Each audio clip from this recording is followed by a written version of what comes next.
मुंबई बॉम्बस्फोटातील याकूब मेमन सारख्या दोषीच्या अंत्ययात्रेला होणारी हजारोंची गर्दी येथील बहुसंख्य समाजाला भयभीत करणारी असते.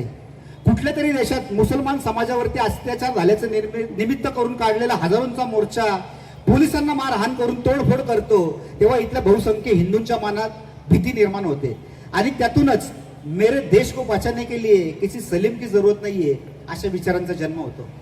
परंतु आता हे सगळं बदलायचं असेल तर भारतीय मुसलमानांनी कुरान की राज्यघटना, भूमिपुत्र शिवाजी की तुर्की औरंगजेब, हिंदुस्थानी संस्कृती की अरब संस्कृती या अशा अनेक प्रश्नांवरती निसंदिग्धपणे भूमिका मांडणे अत्यावश्यक आहे.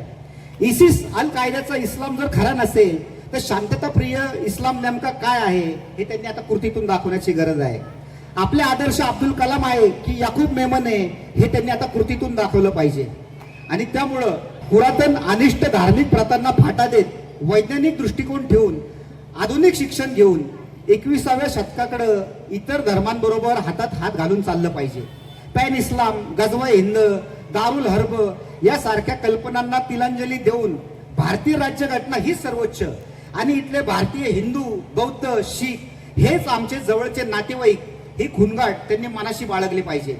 कुठेतरी अनोळखी असलेल्या रोहिंग्यांसाठी रस्त्यावर येण्यापेक्षा या राष्ट्राच्या हितासाठी त्यांनी रस्त्यावर येण्याची गरज आहे.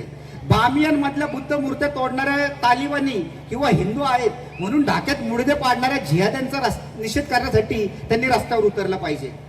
शेवटी एवढंच म्हणावंसं वाटतं की त्या सरफरोश नावाच्या चित्रपटामध्ये इन्स्पेक्टर सलीम एसीपी अजय राठोड यांना प्रत्युत्तर म्हणून म्हणतो, सर आप भरोसा तो कीजिए, एक नाही हजारो सलीम मिलेंगे.